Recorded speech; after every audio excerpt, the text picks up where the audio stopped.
अहंकारी अर्जुन भाग 43. अर्जुनला सर्व काही माहीत असल्यामुळे त्याने म्हटले, ठीक आहे आई, तसेच होऊ दे.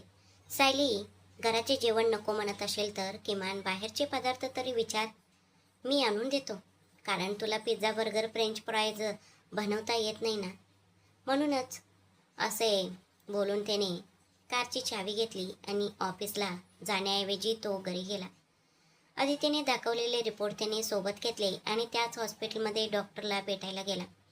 अदितीच्या रिपोर्टवर ज्या हॉस्पिटलचे नाव होते तिथे तो थेट पोचला. तिथल्या प्रमुखाची भेट घेऊन तो थेट लेडी डॉक्टरला भेटायला गेला. अर्जुन तिथे पोचताच लेडी डॉक्टर उभ्या राहिल्या आणि म्हणाल्या, हॅलो मिस्टर अर्जुन शेखावत. तुमचे नाव मी खूप वेळा ऐकले आहे, पण तुम्हाला पाहण्याचे भाग्य मला लाभले नव्हते. आज तुम्ही स्वतःहून इथे आलात. सांगा मिस्टर अर्जुन, मी तुमची काय मदत करू शकते, विचारले अदितीला भेटलेल्या लेडी डॉक्टरने. डॉक्टर, मला तुमच्याशी एका महत्त्वाच्या विषयावर बोलायचे होते, असे अर्जुन म्हणाला. विचारा सर, काय ते, असे लेडी डॉक्टर म्हणाल्या. त्यांची नेम प्लेट पाहून अर्जुनने मनातच नैना असे नाव वाचले आणि म्हणाला, पहा नैना मॅडम, 1-2 दिवसांपूर्वी माझी पत्नी इथे चेकअपसाठी आली होती.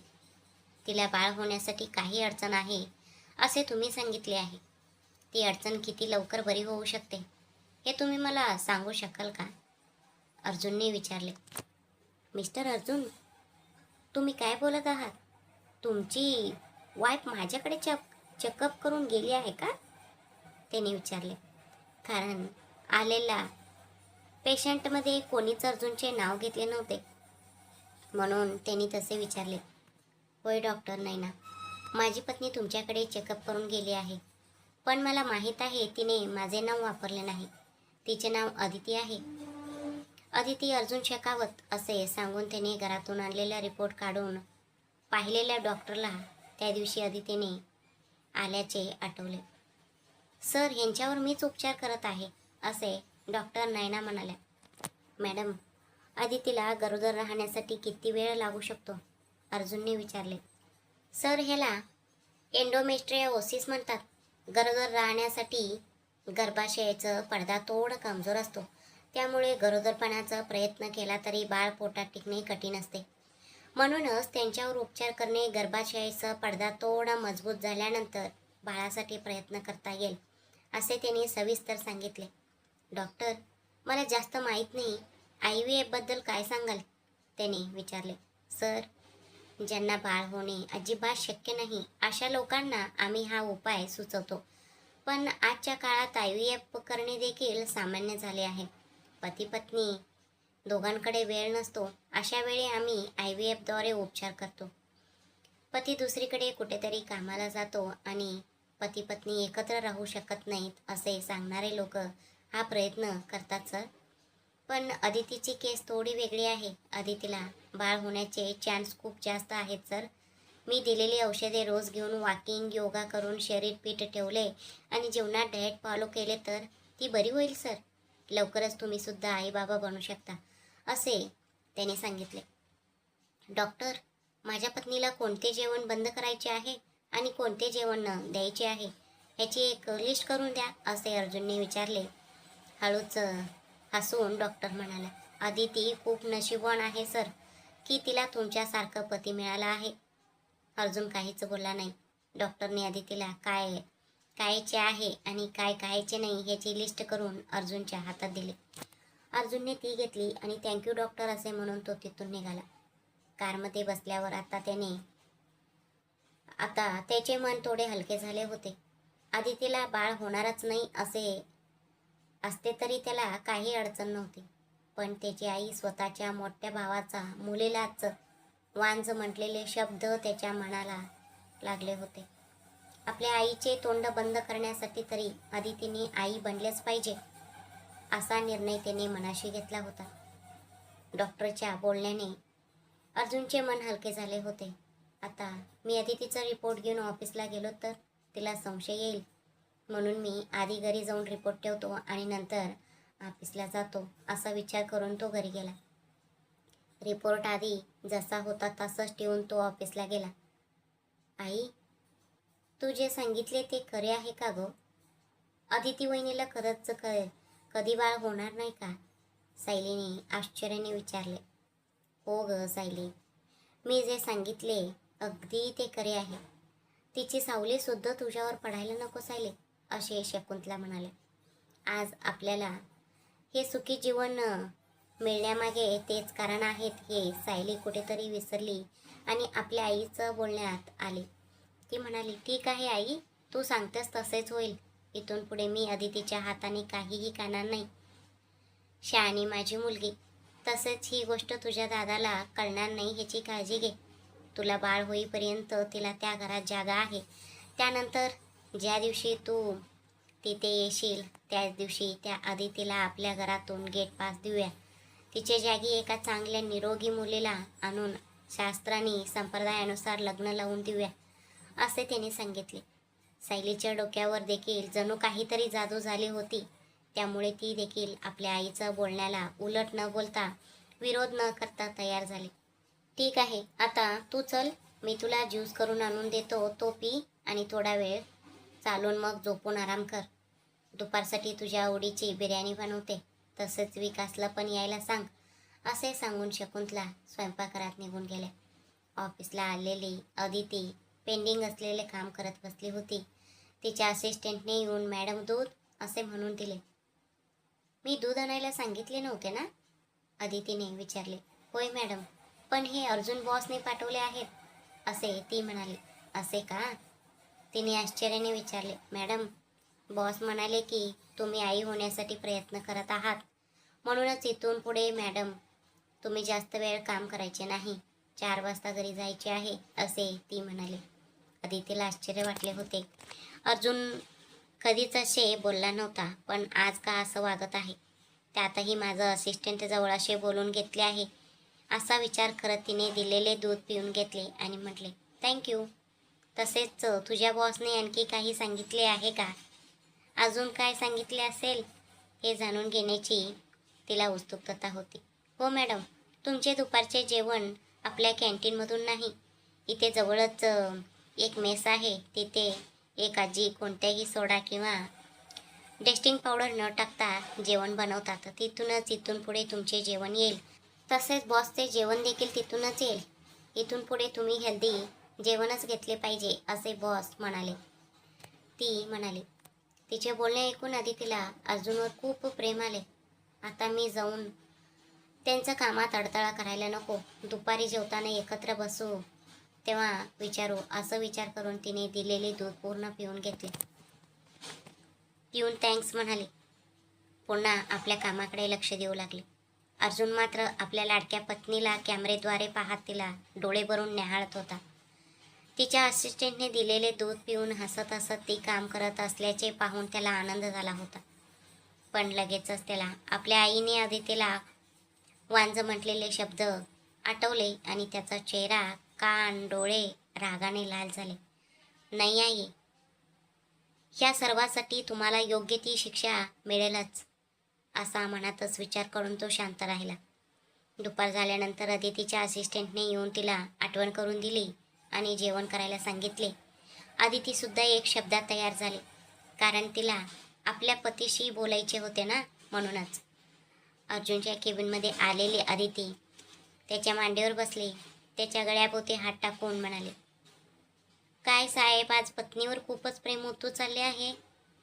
आणि आपण बाळासाठी प्लॅन करत आहोत हे देखील माझ्या असिस्टंटला सांगून कॉफी चहाऐवजी दूध आणून दिले आहे, असे म्हणत तिने आपल्या नाकाने त्याच्या नाकाला घासले. आदितीच्या कमरेला पकडून अर्जुनने तिच्या गळ्यावर किस केले आणि म्हणाला, येस माय डिअर वाईफी, इथून पुढे हे सगळे असेच राहील. हे सगळे म्हणजे काय?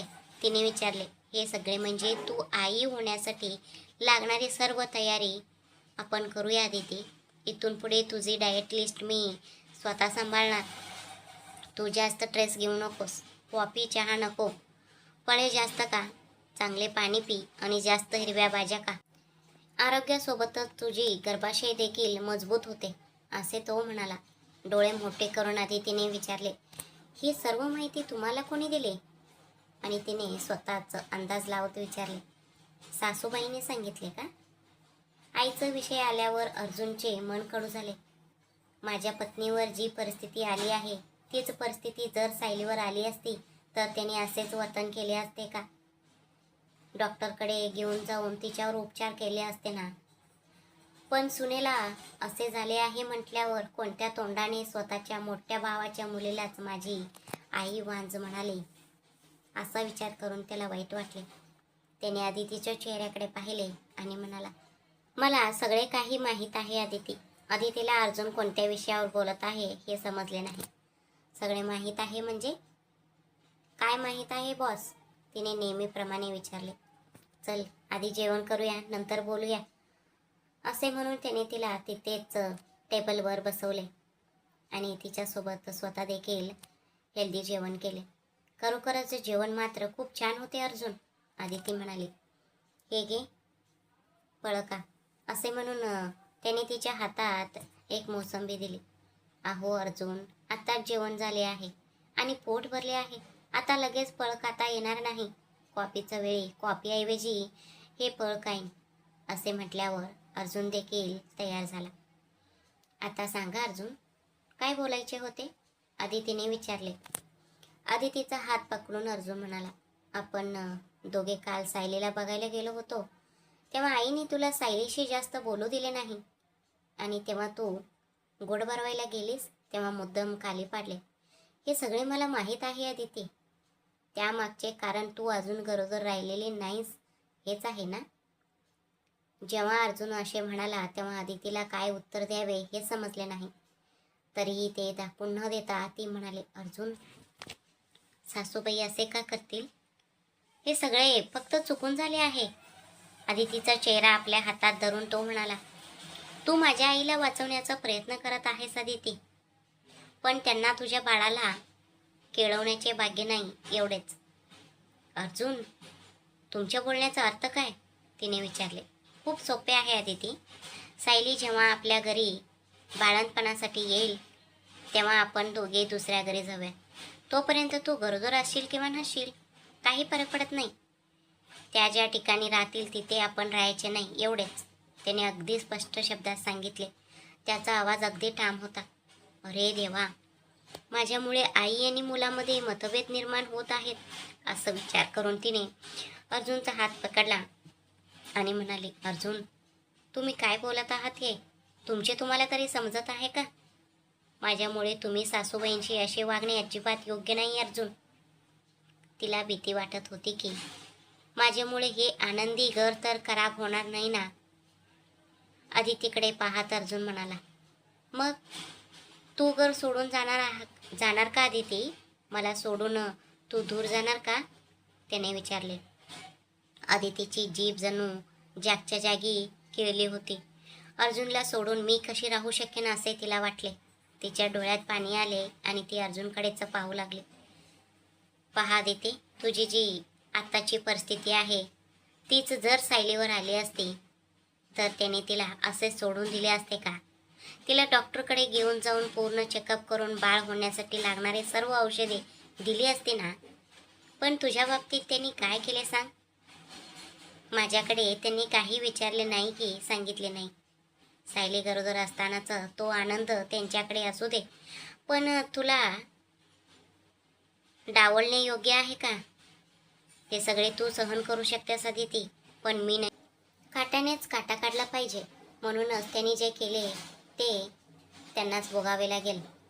ते भोगतील असे हा अर्जुन शेकावत करेल, असे अर्जुन म्हणाले. आता आदितीकडे बोलण्यासारखे काही उरले नव्हते. अर्जुनचा निर्णय चुकीचा आहे असे म्हणायला देखील शक्य नव्हते. तसेच बरोबर आहे असे म्हणणे देखील शक्य नव्हते.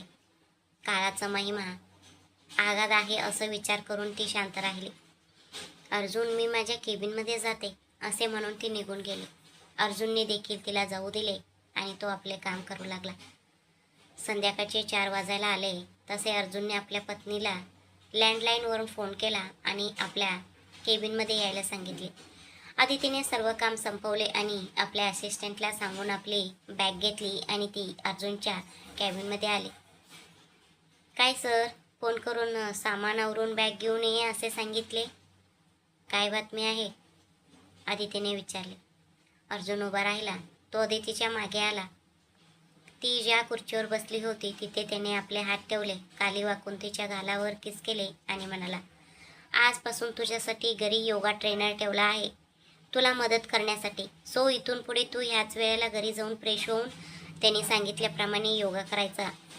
अदिती जेव्हा खाली आली तेव्हा ड्रायव्हर तिची वाट पाहत होता. अदितीला पाहून तो हसला. या मॅडम, असे म्हणत त्याने कारचा दरवाजा उघडला आणि तिला बसवले. अदितीचे लग्न झाल्यापासून ते तिथे ड्रायव्हर म्हणून काम करत होते, त्यामुळे ते अदितीला स्वतःच्या मुलीसारखे मानत होते. अदिती कारमध्ये बसून फोन पाहत होती. गाडी घरी पोचली. ड्रायव्हर म्हणाला, मॅडम घर आले. थँक्स अंकल, असे म्हणून ती कारमधून खाली उतरली. ती घराच्या आत आली. हॉलमध्ये एक लेडीज बसली होती. तिला पाहून अदिती हसली. ती म्हणाली, मला माफ करा, पण तुम्ही कोण आहात हे मी ओळखले नाही. मॅडम, अदिती तुम्हीच का, असे त्या लेडीजने विचारले. अदिती म्हणाली, हो मीच आहे मॅडम, माझे नाव तनू आहे. अर्जुन सरांनी मला योगा शिकवण्यासाठी ठेवले आहे, असे तिने सांगितले. ते ऐकून अदितीला अर्जुनचे बोलणे आठवले. ती म्हणाली, मला माफ करा, मी विसरले होते. तुम्ही चहा, कॉफी की ज्यूस काय घेणार? काही हरकत नाही मॅडम, योगा करण्यापूर्वी ग्रीन टी किंवा गरम पाणी चालते. तुम्ही पण आता गरम पाणी किंवा ग्रीन टी पिऊन या, मी बागेत थांबते, असे तनू म्हणाले. तनू 28 वर्षाची मुलगी होती. तिचे रूप आणि शरीर खूप सुंदर होते. योगा आणि व्यायाम करून तिने स्वतःला खूप फिट ठेवले होते. ठीक आहे मॅडम, असे अदिती म्हणाले. तिने हाक मारली, रमाई मला ग्रीन टी हवा आहे, असे सांगून ती खोलीत गेली. बेडवर आधीच योगा करण्यासाठी लागणारे कपडे ठेवले होते. ते पाहून ती म्हणाली, मी खरंच खूप भाग्यवान आहे. माझा नवरा माझ्या सर्व गरजांची काळजी घेतो. तिने त्यातील एक कपड्यांचा जोड घेतला आणि ती बाथरूममध्ये गेली. तिने तोंड धुतले. तिने फिटिंगची पॅन्ट आणि गळ्यापर्यंत पूर्ण बंद असणारा टी शर्ट घातला. तिने आपले लांब केस नीट बांधले आणि ती खाली आली. रामाला सर्व माहीत होते. तिने अदितीला ग्रीन टी दिला. रमा म्हणाली, बाळा, ते जे योग्य शिकवतील ते तू नीट कर. तुला एक बाळ झाले की मला पण शांतता मिळेल. टोमणे मारणाऱ्या लोकांसमोर आपण कमी पडता कामा नाही, असे बोलून तिने अदितीच्या डोक्यावरून हात फिरवला. अदिती ग्रीन टी पित होती. ती मनात म्हणाली, माझ्या नवऱ्याला किंवा आईला मला बाळ होत नाही याचे काही वाईट वाटत नाही, पण मला टोमणे मारणाऱ्या लोकांना धडा शिकवण्यासाठी ते हे सर्व करत आहेत, असा विचार करत तिने ग्रीन टी संपवला आणि ती बागेत आली. दुसरीकडे मनू आणि तारा त्या दिवशी घडलेल्या घटनेनंतर खूप कमी वेळा समोरासमोर आले होते. जरी त्यांची भेट झाली तरी ऑफिसचं कामाशिवाय ते जास्त बोलत नव्हते. दिवसातून एकदाच भेट झाली तरी खूप झाले, अशी त्यांची मनस्थिती झाली होती. पण दोघंही लपून एकमेकांकडे लक्ष ठेवून असायचे. संध्याकाळी तारा कॅन्टीनमध्ये कॉफी पिण्यासाठी आली होती. तिला भूक लागली होती म्हणून तिने एक सँडविच आणि एक कॉफी मागवली. मनू पण तिथे कॉफी पिण्यासाठी आला होता, पण तिथे सर्व जागांवर इतर लोक बसले होते. त्याचा कोणी ओळखीचा माणूस तिथे नव्हता. त्याने आजूबाजूला पाहिले तेव्हा त्याला तारा दिसली. आता तिथून परत जाणे शक्य नव्हते आणि दुसरा कोणताही पर्याय नव्हता. तो ताराजवळ आला. तो म्हणाला, इथे कोणी बसणार आहे का? तारा फोन पाहत होती. आवाज आल्यावर तिने वर पाहिले. ती मनूकडे पाहतच राहिली. अलीकडे त्याला पाहिले की तिच्या हृदयाचे ठोके तिला ऐकू येतील इतक्या जोरात वाढत होते. याचे कारण मात्र तिला अजून माहीत नव्हते. प्रेम म्हणजे काय हे माहीत असेल तरच समजेल ना. तारा अशी पाहत राहिलेली पाहून मनूने आपले डोळे हलवले. तो म्हणाला, हॅलो मिस तारा, इथे कोणी येणार आहे का? ती बाणावर आली. ती म्हणाली, नाही, कोणी येणार नाही. तिच्या समोर बसून मनूने ताराकडे पाहिले. तो म्हणाला, मिस तारा, मला तुमच्याशी वैयक्तिक बोलायचे आहे. बाहेर कुठेही नको. मला बाहेर तुमच्याशी बोलणे सोयीचे वाटत नाही. मनूला माझ्याशी वैयक्तिक बोलायचे आहे का, असं तिने विचार केला. बाहेर बोलणे सोयीचे वाटत नाही हे ऐकून ती म्हणाली, मग तुम्ही घरी या सर, तिथे आपण बोलू शकतो. मनूने देखील हे मान्य केले. तो म्हणाला, मग ऑफिस सुटल्यावर माझी वाट पहा. तेवढ्यात दोघांची कॉफी आणि सँडविच आले. सँडविचच्या 2 तुकड्यांपैकी एक तुकडा ताराने स्वतः घेतला आणि दुसरा तुकडा मनू समोर ठेवला. त्याने तिच्या चेहऱ्याकडे एकदा पाहिले आणि काहीही न बोलता तो तुकडा घेतला. तो ताराच्या चेहऱ्याकडे पाहत होता. तिने दिलेले सँडविच त्याने खाल्ले. नंतर कॉफी पिऊन तो तिथून निघून गेला. तारा तो गेलेल्या वाटाकडे पाहत राहिली. तिला प्रश्न पडला की त्याला माझ्याशी काय बोलायचे असेल. तिने गाणे संपवले आणि कॉफी पिऊन ती आपल्या जागेवर आली. ती आपले बाकी असलेले काम करत बसली. अर्जुन आपल्या केबिनमध्ये बसला होता. तो घरातील कॅमेऱ्याच्या मदतीने आपली बायको कशी योगा करत आहे हे पाहत होता. बागेत आलेली अदिती योगा ट्रेनर तनूने आधी शिकवलेले वॉर्मअप व्यायाम करू लागली. नंतर तिने तनूने सांगितलेले सोपे व्यायाम देखील केले. त्यानंतर गर्भाशय मजबूत करण्यासाठी करायचे आसन तनूने तिला शिकवले. अदितीने ते आसन देखील केले. सलग 1.5 तास योगा केल्यामुळे अदिती थोडी थकली होती, पण तिने ते कुठेही दाखवून दिले नाही. कारण अर्जुनसाठी तिने हे सर्व शिकून आई बनण्याचा पक्का निर्णय घेतला होता. योगा संपल्यावर तनू अदिती जवळ आली. ती म्हणाली, मॅडम, तुम्हाला रोज अशाच प्रकारे व्यायाम करावा लागेल. मला रोज सकाळी येणे जमणार नाही मॅडम. माझे स्वतःचे योगा सेंटर आहे. तुम्ही रोज सकाळी कमीत कमी 3 किलोमीटर चालायला जा. जाताना 1.5 किलोमीटर आणि येताना 1.5 किलोमीटर इतके अंतर होते. तुम्ही सकाळी चालायला गेलात तर मी रोज संध्याकाळी स्वतः येऊन तुम्हाला योगा शिकवेन, असे तनू म्हणाले. ठीक आहे तनू, पण माझ्या जेवणाबद्दल काही सांगितले नाही, असे अदितीने विचारले. मॅडम, जेवण नेहमी सारखेच करा, पण पांढरा भाताऐवजी तांबडा भात खा. साखर असलेला चहा कॉफी पिऊ नका. तेलकट पदार्थ जितके कमी करता येईल तितके कमी करा. भरपूर पाणी प्या. जेवण झाल्यावर थोडा वेळ चालायला जा. रात्री जेवण्यापूर्वी कोमट पाणी प्या, असे तिने सांगितले. अदितीने हे सर्व मान्य केले. ठीक आहे तनू, थँक्स. तुम्हाला सोडण्यासाठी ड्रायव्हरला सांगू का, असे अदितीने विचारले. नाही मॅडम, काही हरकत नाही. मी 2 चाकी गाडीवरून आले आहे. मी जाईन. थँक्स आणि बाय, असे म्हणून तनू तिथून निघून गेली. दुसरीकडे ऑफिसमध्ये तारा आपले काम संपवून ऑफिसच्या पार्किंगमध्ये मनूची वाट पाहत उभी होती. मनू देखील आपले काम संपवून पार्किंगमध्ये आला. तिथे तारा उभी असलेली पाहून तो आपली बाईक तिच्याजवळ घेऊन आला. तो म्हणाला, बस. ती देखील काही न बोलता बाईकवर मागे बसली. दोघांमध्ये काहीच बोलणे झाले नाही. तिथे पूर्ण शांतता होती. दोघांनाही काय बोलावे ते समजत नव्हते. मनू समोर पाहून गाडी चालवत होता आणि तारा त्याच्या मागे शांत बसली होती. बाईकला अचानक ब्रेक लागल्यामुळे ती पुढे सरकली. तिचा स्पर्श मनूच्या पाठीला झाला. तिच्या अंगावर काटा आला आणि तिने मनूच्या कांदा घट्ट पकडला. मला माफ करा, मी पाहिले नाही, असे म्हणत तो म्हणाला, खाली उतर. ती मनात म्हणाली, इथे का? पण तिने उलट प्रश्न विचारला नाही. ती खाली उतरून शांत उभी राहिली. मनू तिच्यापासून थोडं पुढे गेला.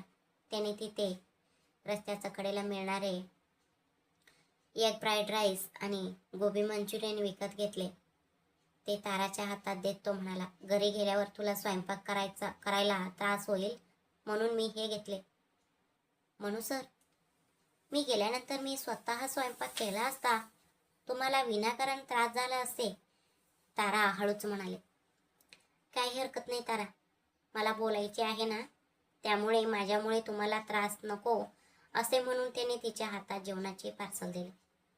तो बाईकवर बसला. तारा देखील काही न बोलता बाईकवर मागे बसली. अजूनही तिला मगाशी झालेला स्पर्श आठवून अंगावर काटा येत होता. मी कधीही कोणत्याही मुलासोबत जास्त बोलत नाही. मग मी ह्या मनूसोबत एवढी साधी का वागत आहे? कोणत्याही मुलगा दिसला की त्याला लांबूनच फरकणारी मी आहे. पण जेव्हा ह्या मनूने माझ्याशी बोलायचे आहे आणि बाहेर सोयीचे वाटणार नाही असे सांगितले, तेव्हा मी कोणताही संकोच न बाळगता त्याला घरी का बोलावले? ती आपल्याच विचारात बुडून गेली होती. मनूने मागे वळून तिच्या पायाला स्पर्श केला तेव्हा ती भानावर आली. काय विचार करत आहात तारा? अपार्टमेंट जवळ येऊन 5 मिनिटे झाली असे, तो म्हणाला. ते काही नाही, मी सहज काहीतरी विचार करत होते, असे ती म्हणाली. ती बाईकवरून खाली उतरली. या सर असे म्हणून ती पुढे गेली. म्हणूनही बाईक पार्क केली आणि तो तिच्यासोबत चालू लागला. दुसरीकडे संध्याकाळी अर्जुन घरी आला आणि खोलीत गेला. त्याची लाडकी बायको नुकतीच पुन्हा एकदा आंघोळ करून बाहेर आली होती. तिला पाहताच तो तिच्या जवळ आला. त्याने आधी तिला घट्ट मिठी मारली. त्याने तिचे चुंबन घेतले आणि तिच्या सुगंधाचा आनंद घेतला.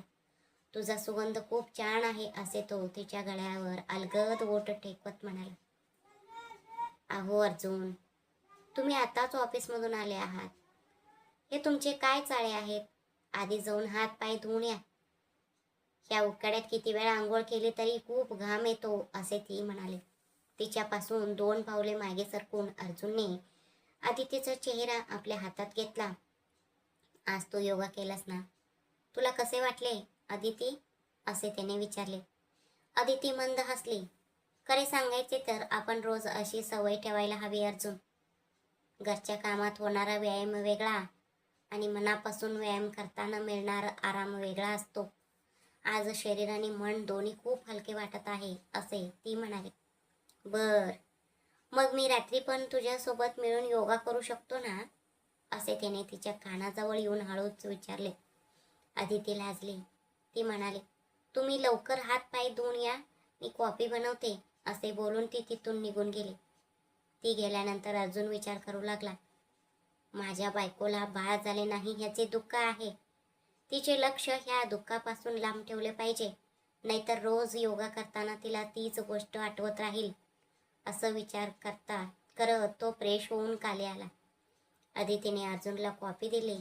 ती स्वतः पण एका लहान पेल्यातून दूध पीत बसली. दुसरीकडे तारासोबत चालत मनू तिच्या जवळ आला. दोघे लिफ्ट जवळ पोचले. दोघे लिफ्टच्या आत आले. लिफ्टमध्ये फक्त ते दोघेच होते. लिफ्टवर जात असताना अचानक बंद पडली. तारा खूप घाबरली. सर, हे असे अचानक काय झाले? असे म्हणत तिने घाबरून लिफ्टचा दरवाजा ठोठावला आणि वाचवा वाचवा म्हणून वरडू लागले. तारा, हे काय आपले घर आहे का दरवाजा वाजवायला, की शेजारी येऊन दरवाजा उघडतील? थोडी शांत राहा असे म्हणू म्हणाला. त्याने लिफ्टमधील फोनवरून कोणाला फोन लागतो का ते पाहिले, पण त्यांचे नशीब खराब होते त्यामुळे फोन देखील लागला नाही. तोपर्यंत तारा खूप घाबरली होती. तिला घाम सुटला होता आणि तिचा दम कोंडत होता. फोनच्या टॉर्चरच्या प्रकाशात तिची ही अवस्था पाहून मनूला काय करावे ते समजत नव्हते. तारा, हे बघ तारा, डोळे उघड असे म्हणत मनू तिच्या गालावर मारून तिला जागे करत होता. पण तारा खूप घाबरली होती. तिला घाम सुटला होता आणि दम कोंडल्यामुळे तिचे डोळे पांढरे पडत होते. मनूच्या मनात एक अनोळखी भीती निर्माण झाली आणि त्याच्या डोळ्यात पाणी आले. त्याला पुढे काय करावे हे समजत नव्हते. तो म्हणाला, देवा, मी आजपर्यंत तुझ्याकडे काहीही मागितले नाही, पण आज मागत आहे. माझ्या ताराला वाचव देवा असे तो रडत रडत म्हणाला. त्याचा आवाज देवाने ऐकला असावा. पुढच्या 1-2 मिनिटात लिफ्ट सुरू झाली. ती त्यांच्या मजल्यावर येऊन थांबली आणि लिफ्टचा दरवाजा उघडला. म्हणून एक क्षणही विचार केला नाही. त्याने ताराला आपल्या हातात उचलून घेतले. तो तिच्या घरापाशी आला आणि कुलूप उघडून तिला हॉलमधील सोफ्यावर झोपवले. त्याने तिच्या तोंडावर पाणी मारले तरीही ती उठली नाही. तेव्हा त्याने तिचे हात चोळले. तिने पायात घातलेली चप्पल काढून त्याने तिचे तळपाय चोळले तरीही ताराने डोळे उघडले नाहीत. तो सोसायटीचं डॉक्टरला फोन करणार तेवढ्यात तारा हळूच म्हणाली, मनू सर, मला भीती वाटत आहे. तिचा आवाज ऐकून मनूच्या जीवात जीव आला. हळूहळू उठून बसलेला ताराला मनूने घट्ट मिठी मारली. ताराच्या मनाला खूप शांत वाटत होते. आपल्या आईच्या कुशीत झोपल्यावर असे वाटते तितका आराम तिला मिळाला. ती मनूच्या मिठीत तशीच काही वेळ डोळे मिटून बसली. मनू, आपण आता काय करत आहोत हे विसरून गेला होता. तो म्हणाला, मला तुझी किती भीती वाटली होती माहीत आहे का तारा असे मनू म्हणत होता. पण मनूचे असे वागणे पाहून ताराला खूप आश्चर्य वाटले. पण जर आपण ह्याबद्दल काही विचारले तर तो आपल्यापासून लांब जाईल अशी भीती तिला वाटली. त्यामुळे ती देखील काही न बोलता तसेच राहिली. दुसरीकडे रात्री अर्जुन आणि अदिती दोघे जेवत होते. अदितीने विचारले, अर्जुन, सासूबाईंचा फोन आला होता का? सायली कशी आहे? तिने आपल्या मनावर कितीही दगड ठेवण्याचा प्रयत्न केला तरी तिला जमले नाही. शेवटी तिने विचारलेच. अर्जुन जेवत होता. त्याने अदितीच्या बोलण्याला काही उत्तर दिले नाही. त्याने आपला फोन घेतला आणि आपल्या आईला फोन लावला. शकुंतला यांनी फोन उचलला. त्या म्हणाल्या, बोल अर्जुन, काय करत आहेस? तो अदितीच्या चेहऱ्याकडे पाहत म्हणाला, आम्ही आता जेवायला बसलो आहोत आहे. अरे असे का? रमा काय करत आहे? असे शकुंतला यांनी विचारले. हो, रमा मावशीची तब्येत थोडी बरी नाही, म्हणून ती लवकर जेवण करून गोळी घेऊन झोपली आहे, तो म्हणाला. ठीक आहे अर्जुन, तू स्वतःची काळजी घे. रमाला जास्त त्रास होत असेल तर दवाखान्यात घेऊन जा, असे त्या म्हणाल्या. त्यांनी अदितीबद्दल एक शब्दही विचारला नाही. हो, तसेच करतो आई. सायली कशी आहे? त्याने विचारले. ती का? ती इथे माझ्या शेजारीच बसली आहे. थांब, तिच्याकडे फोन देते, असे म्हणत त्यांनी फोन सायलीकडे दिला. दादा, जेवण झाले का? सायलीने विचारले. हो सायली, आत्ताच मी आणि तुझी वहिनी जेवायला बसलो आहोत, तो म्हणाला. अरे हो का? ठीक आहे दादा, ती एवढेच म्हणाली. पण अर्जुनने स्वतःहून बोलणे पुढे चालू ठेवले. सायली, तुला तुझ्या वहिनीचं हाताचे जेवण आवडते ना? उद्या येताना तिच्याकडून काय बनवून घेऊन येऊ? त्याने जाणून बुजून विचारले. सायलीने एकदा शकुंतला यांच्या चेहऱ्याकडे पाहिले. ती म्हणाली, दादा, मला अलीकडे काहीही खाल्ले तरी उलटी होते दादा, त्यामुळे सध्या काही नको. जेव्हा मला सर्व काही खायला आणि पचायला लागेल तेव्हा मी सांगेन, ती म्हणाली. अर्जुनने देखील तिचे बोलणे ऐकून ठीक आहे म्हटले. बोलणे संपून फोन ठेवल्यानंतर त्याने आदितीकडे पाहिले. तो म्हणाला, पाहिलेस का मिसेस अर्जुन? मी सांगितले की मी आणि तू दोघे सोबत आहोत, तरी त्यांनी तुझ्याबद्दल एक शब्दही विचारला नाही. अशा लोकांची तू विचारपूस करतेस? हे शेवटचं आहे अदिती. इथून पुढे तू फक्त स्वतः आई बनण्यावर लक्ष दे.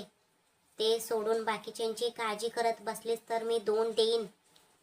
काय द्याल? असे तिने लाडात विचारले. तो तिच्याजवळ आला. त्याने तिचा चेहरा जवळ घेतला आणि तिच्या गालावर किस घेतला. तो म्हणाला, हे देईन. अदिती लाजली, पण अर्जुनने मनातल्या मनात ठरवले की ह्या सर्व गोष्टीवर काहीतरी उपाय शोधला पाहिजे. जेवण संपल्यावर अर्जुन खोलीत गेला. अदितीने स्वयंपाकघर स्वच्छ केले आणि ती अर्जुनसाठी दूध घेऊन गेली. अर्जुन, हे दूध घ्या, असे म्हणत तिने त्याला दूध दिले. त्याने दुधाचा पेला घेतला आणि अदितीचा ओठांजवळ नेला. तो म्हणाला, तुला दूध प्यावे लागेल अदिती. त्याने तिला दूध पाजले. अर्धा पेला दूध पिऊन झाल्यावर अदिती म्हणाले, माझ्यासाठी पुरे झाले अर्जुन, आता तुम्ही प्या. त्याने उरलेले सर्व दूध संपवले. अर्जुनने पेला टेबलवर ठेवला. तो म्हणाला, अदिती, आता आपली पहिली रात्र आहे का? असे त्याने विचारले. हो, पहिली रात्र आहे. आपल्या लग्नाला आता जवळजवळ 2 वर्ष होत आली आहेत. आता आपली पहिली रात्र आहे का? मग मागे झालेला रात्र काय होते? असे तिने विचारले. तिला स्वतःकडे वळत अर्जुन म्हणाला, ती पण पहिलीच रात्र होती. पण मी जेव्हा जेव्हा तुझ्या जवळ येतो तेव्हा मला ती पहिलीच वेळ वाटते. तुझ्या लाजाळूपणा कधीच कमी होत नाही, असे म्हणत त्याने तिच्या कपाळावरचे केस बाजूला केले. अदिती लाजली आणि म्हणाली, जा अर्जुन, तुमचे नेहमीच मला त्रास देणे चालते. पण अर्जुन तिला सोडणार होता का? त्याने हळूच आपल्या ओठांनी अदितीच्या ओठांना स्पर्श केला. तो तिच्या ओठांचे चुंबन घेऊ लागला. अर्जुनच्या त्या मऊ स्पर्शाला अदितीने देखील साथ दिली. दोघंही एकमेकांत हरवून गेले. दुसरीकडे ताराला घट्ट मिठी मारलेला मनूला आपण काय करत आहोत याचे भान नव्हते. पण ताराला काही झाले नाही याचा त्याला आनंद होता. तारासाठी मात्र हा सर्व नवीन अनुभव होता. मनूच्या मिठीत तिला आईचे प्रेम दिसले, वडिलांची काळजी दिसली आणि भावाचा विश्वास दिसला. हे सर्व असे का होत आहे असा तिने विचार केला. मागच्या दिवशी आपल्या भावाशी बोलताना तिने मनूबद्दल सांगितले होते तेव्हा जॉन फक्त एकच गोष्ट म्हणाला होता, त्याचे तुझ्यावर किंवा तुझे त्याच्यावर प्रेम झाले आहे राजकुमारी, पण माझ्यासारखे लग्न झालेल्या माणसाच्या मागे लागून आयुष्य खराब करू नको. मनूचे लग्न झाले आहे का, किंवा घरात त्याच्या साखरपुडा झाला आहे का, नाहीतर तो कुणावर प्रेम करत आहे का, हे सर्व विचारून माहिती करून घे आणि मग पुढे जा, असे त्याने सांगितले होते. मग माझे मनूवर प्रेम झाले आहे का, असे तिने स्वतःला विचारले. तरीही तिचे समाधान झाले नाही, म्हणून तिने ChatGPTवर देखील विचारले. तेव्हा तिथे सांगितले होते की कोणत्याही व्यक्तीबद्दल 3 महिन्यांपेक्षा जास्त काळ जी भावना राहते तीच खरी भावना असते. ताराला भारतात येऊन जवळजवळ 1.5-2 महिना होत आला होता.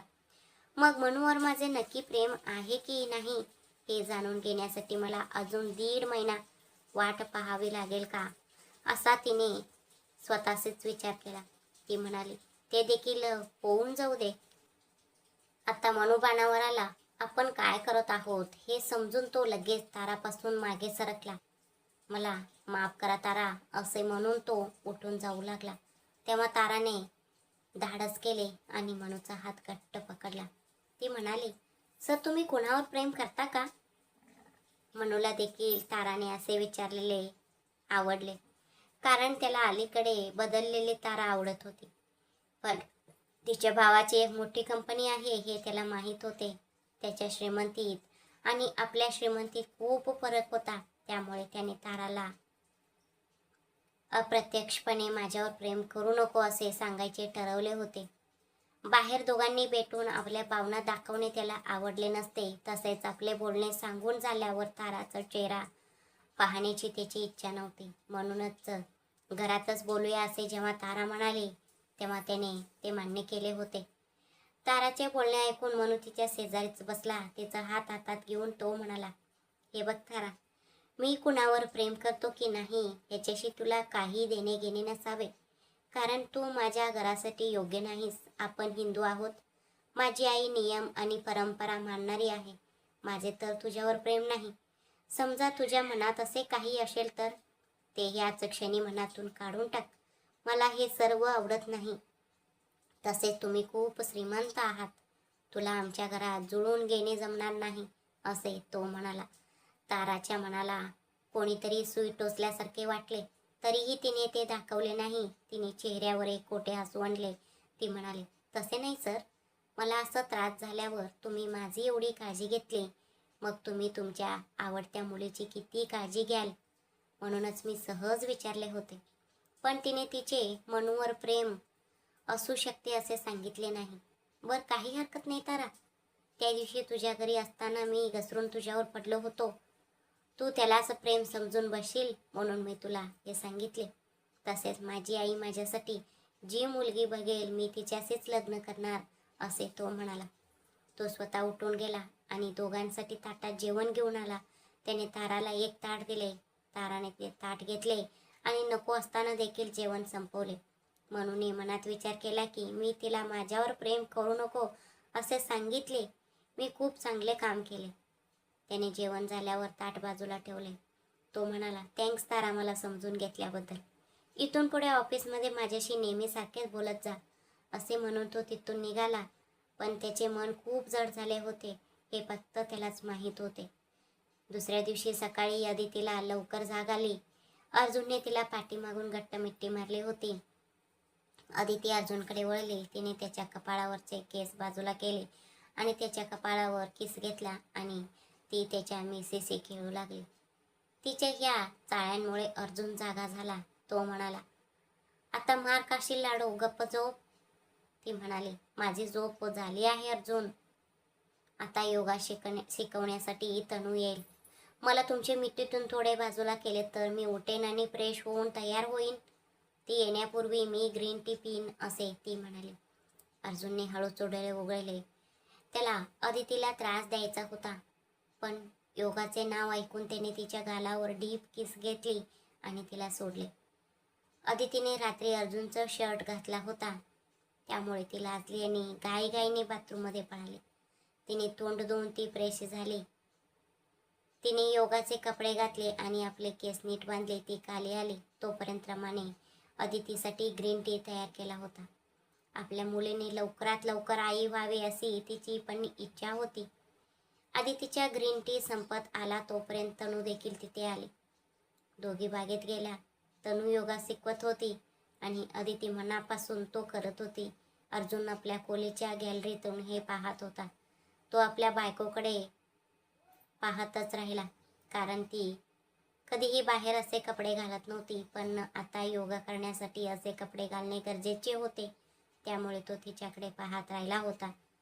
तू लवकरात लवकर आई झाली पाहिजेस अदिती. माझ्या आईचे तोंड बंद करून तिने तुला वांज का म्हटले म्हणून तिला रोज पश्चाताप झाला पाहिजे. पूर्वी तिने खूप कष्ट केले आहेत हे मी नाकारत नाही, पण आता ती सुखात आहे. अदिती, तुला अजून बाळ झाले नाही तर चल आपण एखाद्या डॉक्टरांना दाखवून येऊ, असे एक अवक्षरही तिच्या तोंडातून आले नाही. तेच जर सायलीच्या बाबतीत असे झाले असते तर ती गप्प बसली असती का? त्यांची स्वतःची मुलगी, ती मुलगी आणि माझी बायको म्हणजे दगड का? तिने तुझ्याशी असे वागणे खूप चुकीचे होते. तिला योग्य धडा शिकवला नाही तर मी अर्जुन शिकावत नाही, असा विचार करून तो देखील फ्रेश झाला आणि ग्रीन टी पिऊन जिमच्या खोलीत गेला. अदितीने योगा संपवला. तिने तनूसोबत बोलून तिला निरोप दिला आणि ती घराच्या आत आली. रमाने अदितीला गरम सेंद्रिय गूळ घातलेला चहा दिला. तिने तो चहा पिला. नंतर ती अर्जुनसाठी चहा घेऊन खोलीत आली. अर्जुन देखील त्याच वेळी जिम संपवून खोलीत आला होता. अदितीने दिलेला चहा पिऊन तो म्हणाला, अदिती, मला तुझ्याशी थोडे बोलायचे होते. अरे वा अर्जुन, हे काय तुम्ही आज माझ्याशी नवीन पद्धतीने बोलायचे आहे असे सांगत आहात? नवऱ्याशी बोलण्यासाठी वेळ काढून ठेवावा इतकी मी काही कामात व्यस्त नाही. काय बोलायचे आहे ते सांगा, असे ती म्हणाली. अर्जुन बेडवर बसला. त्याने अदितीला आपल्या शेजारी बसवले आणि तिचा हात आपल्या हातात घेतला. तो म्हणाला, जेव्हा आई सायलीला इथे घेऊन येईल तेव्हा आपण दोघे इथून बाहेर जाऊ. आपल्याकडे स्वतःचे खूप अपॉइंटमेंट आहेत. आपण एखादे चांगले आणि मोठे घर पाहून तिथे राहू. इतके दिवस अर्जुन फक्त आईवर रागवला आहे असे अदितीला वाटत होते. काही दिवसांनी सर्व काही नीट होईल असा तिचा विचार होता, पण अर्जुन तिच्यासाठी एवढा गंभीर विचार करत आहे हे पाहून तिला काय बोलावे ते समजत नव्हते. नंतर तिने स्वतःला सावरले. ती म्हणाली, अर्जुन, या सर्वांची काय गरज आहे? मी गरोदर राहिले की आई स्वतःहून शांत होईल ना? विनाकारण हे सर्व कशासाठी? आपले एकत्र असलेले घर माझ्यामुळे तुटू नये असा तिने विचार केला. हे बघा तिथे, माझ्यासाठी तू सर्वात महत्त्वाची आहेस. आईसाठी जसे बाबा आहेत तसेच माझ्यासाठी तू आहेस आणि तुझ्यासाठी मी आहे. बरं अदिती, मी तुला एक गोष्ट विचारतो, मला त्याचे सरळ उत्तर दे. समज तुझ्या जागी माझी बहीण असती, सायलीच्या जागी तू गरोदर असतीस आणि तिने सायलीला म्हटले असते की तू वांज आहेस. माझ्या सुनेला हात लावू नको, तिच्याशी बोलू नको आणि तिच्यासाठी कोणत्याही खाऊ बनवू नको असे आईने म्हटले असते का? हे विचारताना अर्जुनचे मन भरून आले आणि त्याचा आवाज अडकला. बोलणाऱ्याला इतके दुःख होत आहे तर ते सहन करणाऱ्या अदितीला किती त्रास झाला असेल ह्या विचाराने त्याचे मन दुःखी झाले. अदिती मंद हसली. ती म्हणाली, मला ते सर्व माहीत नाही अर्जुन, पण लहानपणापासून दुःख, अपमान आणि टोमणे सहन केल्यामुळे मला सासूबाईंचं बोलण्याचे वाईट वाटले नाही, तर फक्त काळजी वाटली. देव मलाच एवढे कष्ट का देतो इतकेच वाटले. हे सांगताना तिच्या डोळ्यात पाणी आले. तिने खूप प्रयत्न केला तरी तिचे अश्रू थांबले नाहीत आणि गालावर वाहिले. तिचे अश्रू पुसून अर्जुन म्हणाला, मला तुझे दुःख स्वतः सहन करता येत नसले तरी मी तुझ्या वेदना समजू शकतो अदिती. याच कारणामुळे मी वेगळे राहूया असे सांगत आहे. माझ्यासाठी तू महत्त्वाची आहेस. आता सायलीसाठी तिची आई, तिचे बाबा आणि तिचा नवरा सर्वजण आहेत, पण तुझ्यासाठी कोण आहे? तू तुझ्या सासूकडे जाऊन हे सर्व सांगू शकतेस का? तू कोणाकडेही काही न बोलता मनातल्या मनात त्रास सहन करतेस हे मला माहीत आहे. म्हणूनच मी सांगत आहे की आपण दोघे काही दिवस वेगळे राहायला जाऊ. नंतर परिस्थिती पाहून परत इथे यायचे की नाही याचा विचार करूया, असे तो म्हणाला. अदितीकडे नकार देण्याचा कोणताही मार्ग नव्हता. आता नाही म्हटले तर अर्जुनला वाईट वाटेल, पण त्याचे बोलणे देखील योग्य आहे हे समजून ती म्हणाली, तुमची इच्छा अर्जुन, तुम्ही मला जिथे घेऊन जाल तिथे मी येईन. तिचे हे बोलणे ऐकून अर्जुनला खूप आनंद झाला. लव यू हनी, असे म्हणत त्याने तिचं ओठांचे चुंबन घेतले. काही वेळ एकमेकांचे आनंद घेतल्यानंतर ते मागे सरकले. हनी, चल आज आपण दोघे सोबत आंघोळ करूया आणि पाणी वाचूया, असे म्हणत तो तिला बाथरूममध्ये घेऊन गेला. त्यानंतर दोघे आंघोळ करून तयार झाले आणि नाश्ता करण्यासाठी आले. रमाने गरम गरम रवा इडली बनवली होती. दोघांनी नाश्ता केला. त्याने रमाला सांगितले आणि ते ऑफिससाठी निघाले. शकुंतला आणि सायली दोघी तपासणी करण्यासाठी दवाखान्यात आल्या होत्या. त्यांची नंबर आल्यावर त्या आत गेल्या. डॉक्टरांनी तिथेच सायलीला झोपवून तिची तपासणी केली. त्याने स्क्रीनवर दिसणारे बाळ दाखवले. शकुंतला ते लहान बाळ पाहून खूप आनंदी झाले. डॉक्टर आपल्या खुर्चीवर बसले. ते म्हणाले, सायली, तुम्ही आणि तुमचे बाळ थोडे अशक्त आहात. ह्या वेळेपर्यंत तुमचे वजन वाढायला हवे होते, पण अर्धा किलो देखील वजन वाढलेले नाही. मी एक पावडर लिहून देतो, ते रोज दुधात टाकून प्या. तसेच रोज एक अंडे आणि गुडदाणा खा. रात्री झोपण्यापूर्वी थोडा वेळ चालायला जा. ते ऐकून शकुंतला खूप घाबरल्या. माझ्या मुलीला काही तर झाले असा विचार करत त्यांनी डॉक्टरांचे बोलणे लक्ष देऊन ऐकले. सायली आणि शकुंतला डॉक्टरांना सांगून बाहेर आल्या. त्यांनी लिहून दिलेली औषधे आणि पावडर घेतली. मग त्यांनी टॅक्सी केली आणि त्या निघाल्या. शकुंतला म्हणाल्या, पाहिलेस का सायली, हे सर्व होऊ नये म्हणूनच मी त्या अदितीची सावली पण तुझ्यावर पडू नये असा प्रयत्न करत होते. तिच्या वाईट नजरेमुळे माझ्या नातवावर आता संकट आले आहे. तिला बाळ होत नाही, या तिच्या दुःखाचा परिणाम तुझ्यावर झाला आहे आणि तू अशक्त झाली आहेस. इथून पुढे तिचे नाव देखील काढू नकोस. आता ती आई होण्याचं आनंदात होती. आईचे बोलणे खरे आहे असे समजून तिने तिच्या शब्दांवर पूर्ण विश्वास ठेवला होता. शकुंतला ह्यांनी स्वतः 2 मुलांना जन्म दिला होता. गरोदर मुलींच्या बाबतीत हे सर्वसामान्य असते हे देखील त्या विसरल्या होत्या. अदिती अजून गरोदर झाली नाही या रागातून त्या तिच्यावर विनाकारण राग काढत होत्या. मला देखील अलीकडे उलट्या होत आहेत आणि जेवण नीट जात नाही. काहीही पाहिले तरी उलट्या आल्यासारखे वाटते हे सायली पूर्णपणे विसरून गेली होती. पण ह्या सर्व गोष्टींची मोठी किंमत आई आणि मुलगी दोघांनाही मोजावी लागेल हे त्या दोघी विसरल्या होत्या. अर्जुन आणि अदिती दोघे ऑफिसमध्ये आले. ते आपापल्या काम करत बसले. म्हणून तारासी तसे बोलल्यानंतर तो पुन्हा कधीही याविषयी तिच्याशी बोलला नाही. पण आत्ताच उमलू लागलेल्या प्रेमाला दाबून टाकणे ताराला जमले नाही. तिचे मनूवरील प्रेम अजूनच वाढत गेले. मनू कुठेही असला तरी ती त्याला लपून पाहायची. ती त्याचे फोटो काढून आपल्या फोनमध्ये ठेवायची. पण ह्या सर्व गोष्टी मनूच्या लक्षात आल्या नाहीत. ह्या गोष्टीचा शेवट कुठे होईल हे त्या देवालाच माहीत होते. मनूने आपली दीदी राधा आणि विक्रम यांचा लग्नाचा विचार केला होता.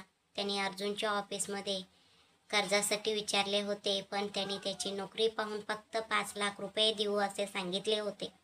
पण त्याला अजून थोड्या जास्त पैशांची गरज होती. म्हणूनच तो अदितीशी बोलण्यासाठी आला होता.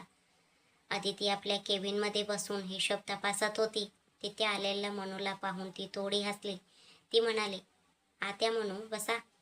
मनू तिच्या समोर बसला. तो म्हणाला, मॅडम, दीदीच्या लग्नासाठी कर्ज हवे होते, पण ऑफिसमध्ये विचारले तेव्हा त्यांनी फक्त 5 लाख रुपये देणार असे सांगितले. मला 10 लाख रुपयांची गरज आहे. प्लीज मॅडम, काहीतरी करून तेवढे पैसे मला मंजूर करून द्या. कर्ज मिळवून देण्याबाबत आदिती विचारणा केली, ज्यावर उत्तरादित्याने ऑफिसच्या नियमानुसार हिशोब विभागाने तपासणी केल्यानंतरच 5 लाखांपर्यंत रकमेला मंजुरी मिळू शकते असे स्पष्ट केले. एकाच व्यक्तीला 10 लाखांचे कर्ज देणे कंपनीच्या नियमानुसार शक्य नाही असे तिने नमूद केले. मनूची शेवटची आशा पण संपली होती. तो निराश होऊन बसला. लहान बहिणीचे लग्न कोणतेही कमी न ठेवता करून देणाऱ्या राधा दीदीचे लग्न मी खूप ताटामाटात करायचे ठरवले होते. पण ते आता जमणार नाही याचे त्याला खूप वाईट वाटत होते. मिस्टर मनू, मी असे बोलते म्हणून वाईट मानून घेऊ नका. तुम्हाला माहीत आहे की नाही मला माहीत नाही, पण मी ह्या ऑफिसमध्ये पहिल्यांदा डेटा एंट्रीचे काम करण्यासाठी आले होते. त्यामुळे माझी राधा दीदीसोबत खूप चांगली ओळख आहे. तिचे विक्रम सरांवर प्रेम आहे हे मला समजले होते आणि त्यांचे प्रेम यशस्वी करण्यासाठी मी मदत केली होती. तेव्हा राधा दीदी माझ्याशी नेहमी एकच गोष्ट बोलायची, अदिती, मला माझे लग्न खूप थाटामाटात करायची कोणतीही इच्छा नाही. मला खूप साध्या पद्धतीने लग्न करायला आवडेल. लग्नामध्ये उधळपट्टी करण्याऐवजी ते पैसे वाचवले तर पुढे आपल्याला कठीण काळात मदतीला येतील. लग्नाला येणारे लोक मनापासून आशीर्वाद देतात की नाही माहीत नाही, पण लग्नातील चुका मात्र नक्की काढतात. म्हणूनच माझ्या लग्नात फक्त आपले खूप जवळचे लोक आले तरी पुरेसं आहे असे ती म्हणाली होती. आता सांगा मिस्टर म्हणून, तुम्हाला नक्की 10 लाख रुपयांची गरज आहे का? जर तुम्हाला हवेच असतील तर मी राधा दीदीशी बोलते. ती तयार झाली तर मी अर्जुन सरांकडून तुम्हाला पैसे मिळवून देते, असे आदिती म्हणाले. मनूला त्याची दीदी किती साधी आहे हे समजले होते. तो म्हणाला, मॅडम, मग 10 लाख नको, फक्त 5 लाख मिळाले तरी मी माझ्या परीने खूप चांगले लग्न करून देईन. ठीक आहे, मग पुढच्या 2 दिवसात तुमच्या कर्जाचे पैसे तुमच्या खात्यात जमा होतील, असे तिने सांगितले. लग्नाची तारीख कधी ठरली आहे असे आदितीने विचारले. ती म्हणाली, अजून 15 दिवसांचा वेळ आहे. दीदी आधी लग्नासाठी तयार नव्हती. तिने लहान बहिणीच्या बाळपणासाठी कर्ज घेतले होते, त्यावर अजून कर्ज बाकी होते. तिने ही गोष्ट माझ्यापासून लपवून ठेवली होती आणि काही दिवस थांबायला सांगितले होते. पण मी तिला सांगितले की लग्नानंतर देखील तू तुझे कर्ज स्वतः फेडू शकतेस. तेव्हा ती तयार झाली. विक्रम सरांच्या बाजूने कोणतीही नातेवाईक नाहीत, त्यामुळे घरात आई आधी ह्या लग्नासाठी तयार नव्हती. नंतर जेव्हा दीदीच्या प्रेमाबद्दल सांगितले तेव्हा आईचा तिच्यावर विश्वास होता, त्यामुळे आईने लग्नाला होकार दिला. दीदी देखील इतरांसारखी आपल्या संसारात खुश राहिली पाहिजे मॅडम, असे मनू म्हणाला. आदिती मंद हसली आणि म्हणाले, हो मनू, राधा दीदी माझ्यासाठी पण एका मोठ्या बहिणीसारखी आहे. मी जेव्हा इथे आले तेव्हा तिने मला खूप साथ दिली. ती आपल्या आयुष्यात नेहमी आनंदी राहिली पाहिजे. ठीक आहे मॅडम, खूप खूप धन्यवाद. तुम्ही माझ्या दीदीच्या मनातील गोष्ट मला सांगितली.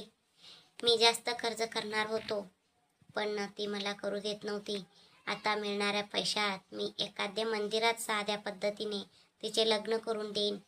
आदितीने देखील त्याचे हे बोलणे मान्य केले.